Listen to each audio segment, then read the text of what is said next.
গেছে কেমন হয় গেছে ও শিট আচ্ছা আর বুঝি না এই মালটারে মদনপুর কেউ ঢুকায়ও না মদনপুরে এরকম হলে মালটা পাওয়া যায় না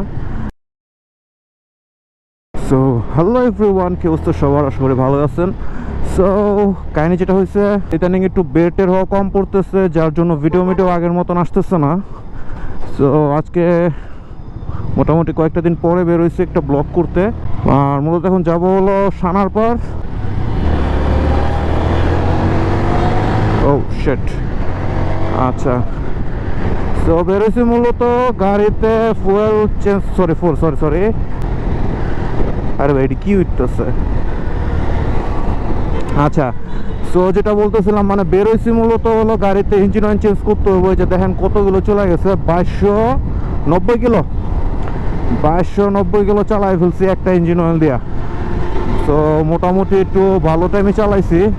নর্মালি আমি 2000 কিলোতে গাড়ির ইঞ্জিন অয়েল চেঞ্জ করে ফেলি আর গাড়িটা আজকে আমি ওয়াশ করছি নিজেই ওয়াশ করছি তো এই যে ওয়াশ করতে যায় যে হরেনে মেবি পানি ঢুকছে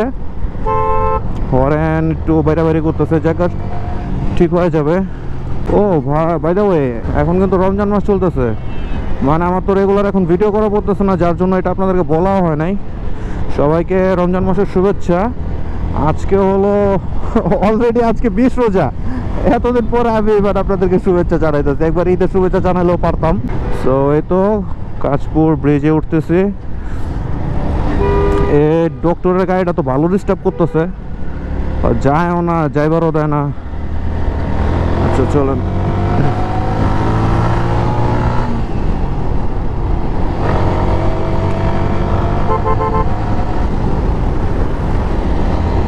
আচ্ছা যাক তেল আর নেওয়া হলো না তেল যাওয়ার পথেই নেবো না সমস্যা নাই আর গাড়িটা ভাইয়া ওয়াশ করলে চালায় এত মজা লাগে একদম পুরো হালকা হয়ে যায়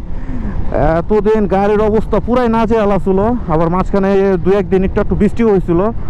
তো বৃষ্টিতেও কাদা মাথা একটু ভরে গেছিলো তো ওয়াশটা যেহেতু করছি আজকে মোবিলটা চেঞ্জ করব মানে আজকে একটু গাড়িটার দিকে একটু নজর দিলাম আগের মতন এখন আর নজর দেওয়া হয় না এই লিকুমুলির লেগে আমার এত দূর দৌড়াইতে হয় আর বুঝি না এই মালটারে মদনপুর কেউ ঢুকায়ও না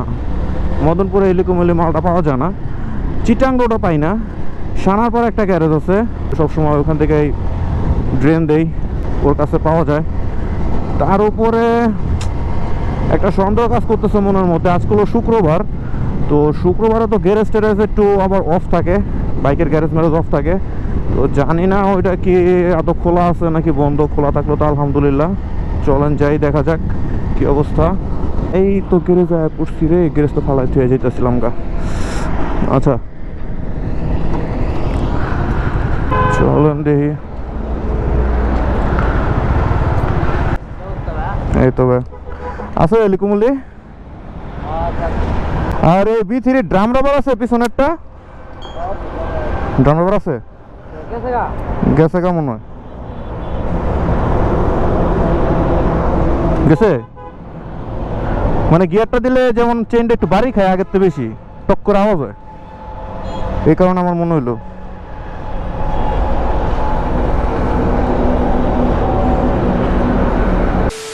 A few moments later.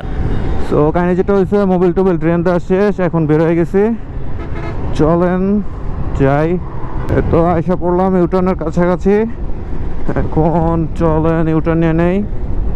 আর মাত্র মোবিলটা তো ড্রেন দিছে এখনই মনে করেন হাই রেপ করা যাবে না এখন একটু স্মুথলি রাইড করতে হবে কিছুক্ষণ মোবিলটা উপরে উঠতে হবে মানে গাড়িটা এখন পুরো স্মুথ একটা ফিল দিতেছে জোস কিন্তু সিএনজি আমার আগে চলে যেতেছে আলহামদুলিল্লাহ আমার চ্যানেলে 4000 সাবস্ক্রাইবার ডান ধন্যবাদ আপনাদের সবাইকে আমাকে এভাবে সাপোর্ট করার জন্য সো যাই হোক চলেন এখন তেলটা নিয়ে নেই আর এলাকার দিকেও যাই তারপরে দেখি কি করা যায় আচ্ছা এখান থেকে দেখি তেল নিয়ে নেই অকটেন কোথায়